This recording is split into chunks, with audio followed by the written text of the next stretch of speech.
Hey team, what would you do if you lost almost $250,000? Because last week, a friend of mine called me in agony. He said he'd lost $222,000 worth of crypto, and he asked if I could help him find it. Well, what are friends for if not burying bodies and finding lost cryptocurrency? Today, I'll show you how that crypto went missing, the mistakes that led to losing his money, how we recovered his funds, and how you can make sure you never fall into the same trap. And P.S. it is way too easy to fall into that trap. Welcome to the Point with me, Austin M. Craig. Let me give you the full backstory. This is a guy I've known since college. He YOLO'd into crypto a few years ago and made some really great investments, but he never fully educated himself on what we'll call proper security hygiene. He learned enough to get by, but not enough to harden himself against all the potential points of failure. Anyway, this friend had quite a bit of crypto, $222,000, in several accounts he'd created inside MetaMask.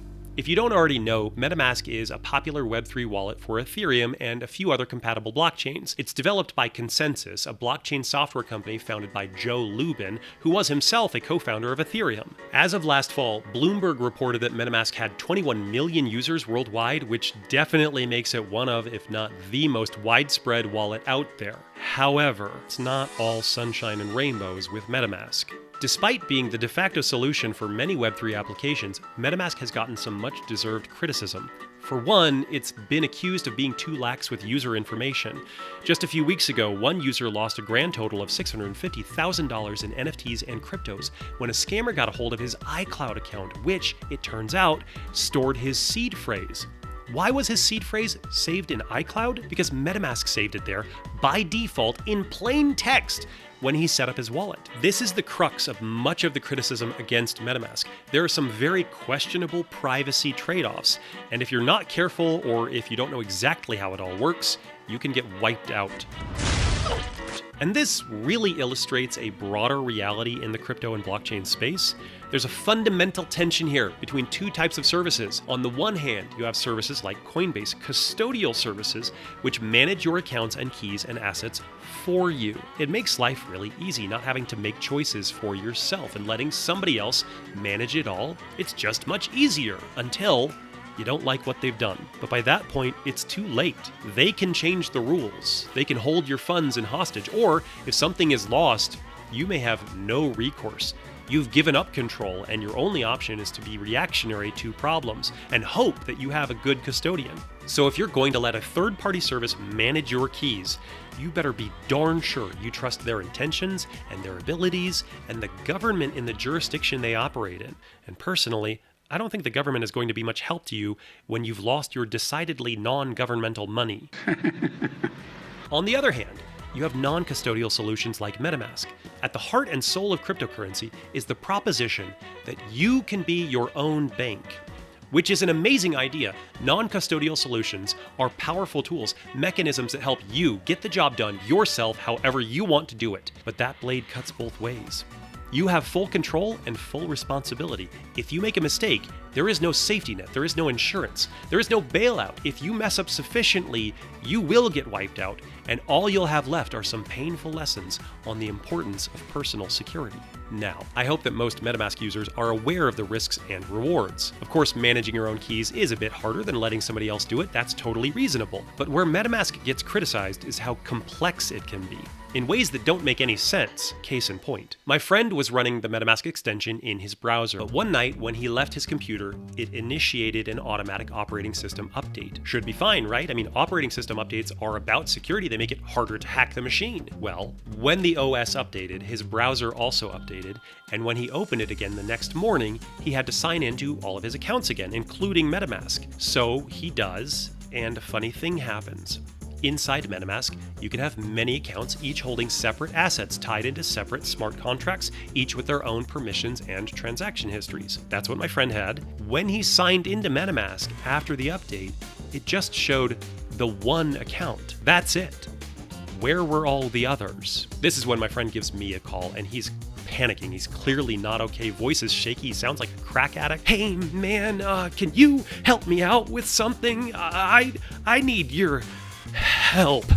He is clearly not okay, and it doesn't take long for him to explain exactly why. Now, he had saved his password and recovery phrase. He thought that would be enough because that's how things work in the Web 2 world. It's not an unreasonable assumption, but it's not a correct assumption in the world of crypto self-custody. What he had not done was save all of the private keys associated with his account. So we started digging through MetaMask's documentation to figure out what happened and if there was any way to get those accounts back. And the first thing we find is an entry on the MetaMask support page about when you've accidentally deleted your wallet. Let's take a look at the helpful documentation. Firstly, it is impossible to delete your wallet. Once it is created, it will exist on the blockchain forever. Great! Thanks so much! I'm glad that my lost money will be forever visible on the open blockchain, so I can see its value swell over years, where I will never be able to touch it ever again.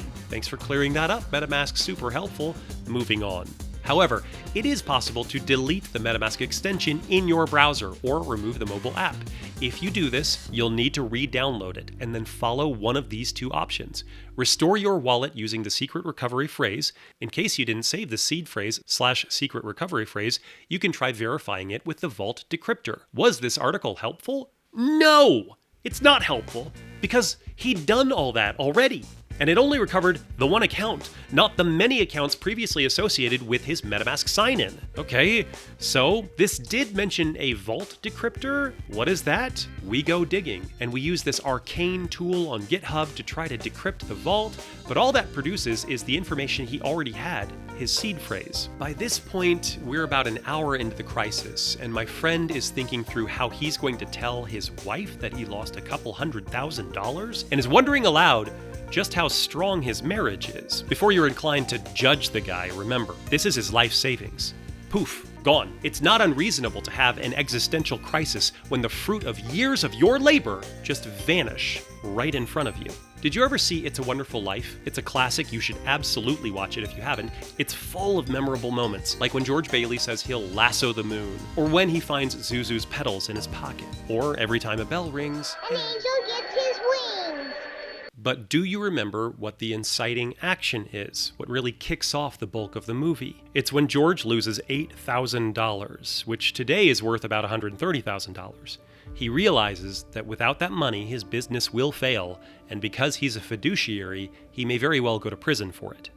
No, sir, there's nothing wrong with the books. I've just misplaced $8,000. I can't find it anywhere. No securities, no stocks, no bonds, nothing but a miserable little $500 equity in a life insurance policy.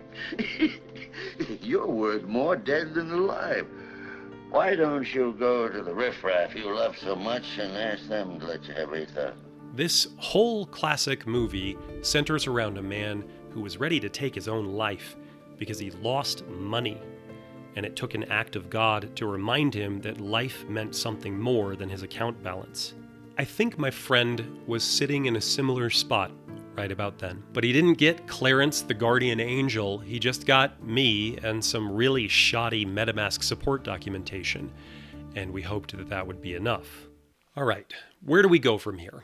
The deleted my wallet support entry was useless. The Vault decryptor didn't give anything new. But wait, what's this over here? How to add missing accounts after restoring with secret recovery phrase. Quote, when you restore a wallet from the secret recovery phrase, only the default account, account 1, will be restored automatically. But don't worry, this does not mean that the tokens you had in your additional accounts are irretrievable. You simply need to re-add the additional accounts until you have the ones you want. MetaMask will attempt to add your additional accounts where possible. However, this process ends when MetaMask encounters an account with 0 ETH. For any which are not added automatically, you will have to add them back by, and I am not making this up, clicking the Create New Account button. That's right, to recover your account that already exists and has funds in it. You need to click the Create New Account button, and if the account you want to recover is the 6th in a list of 6, you'll need to click that Create New Account button 5 additional times. So that's what he did. To recover his lost money, my friend needed to click Create New Account 5 times. I hope you're listening, MetaMask people, because if this is not an insane user experience fail, then I do not know what is. Regardless of how backward the whole thing was, it did work. After about 90 minutes of existential dread, he got his money back. So, what are the lessons here, team? There are at least a couple. First, if you're going to use self-custody tools, then educate yourself. Taking responsibility for your own financial future is a fantastic move, but don't play fast and loose with this. Learn the ins and outs of proper security and wallet hygiene. Understand the tools you're using, what their strengths and weaknesses are, and how to protect yourself from the eventuality of system failure or malicious hackers. You will run into both. Just always keep learning. You're never going to be done with this. Second, in this case, and really in most cases, use a hardware wallet. I mentioned this in a recent video. A hardware wallet keeps your funds safe because for somebody to get to your assets, they'd need your physical device in their hands and your PIN to unlock that device. There's no way for somebody to get the actual private keys off of the hardware wallet, and unless it's synced to your accounts, like the Ledger hardware wallet is synced to the Ledger Live program, it's not even clear to a third party what assets you might have on that wallet. The other point of concern here is making sure that you store your seed phrase separately from the device in a secure location. Keep it secret. Keep it safe.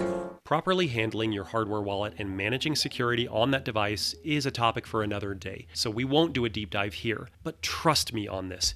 Educate yourself and get a hardware wallet. While you're at it, get 2 hardware wallets so that you have a backup if one is stolen or lost or broken. I've used and recommend Ledger hardware wallets in the past, and I have a link to the Amazon store down below so you can get 1 or 2 for yourself. That's it, team. What do you think? Is MetaMask too complicated for the average user? Is there a better Web3 wallet plugin for browsers that you would recommend? Should we do a deep dive on hardware wallets, the ins and outs, and how to best secure your crypto assets? Let me know down in the comments and we will discuss it all in a future video. Thanks, team.